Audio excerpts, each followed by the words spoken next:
Logic question. Ano ang bagay na kapag nakatali ay dun lang nakakaalis? Sagot, saranggola. Anong sasakyang panlupa na hindi nakasayad sa lupa? Sagot, tren.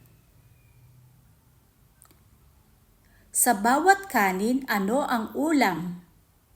Sagot, sabaw. Ano ang tawag sa kapatid ng tatay mo na hindi mo naman tito?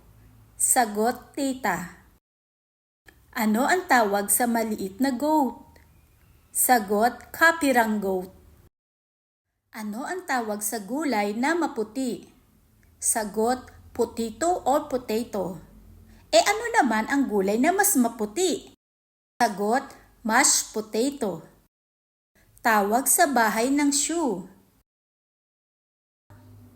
Di pala shoe. Thank you for watching. Subscribe for more.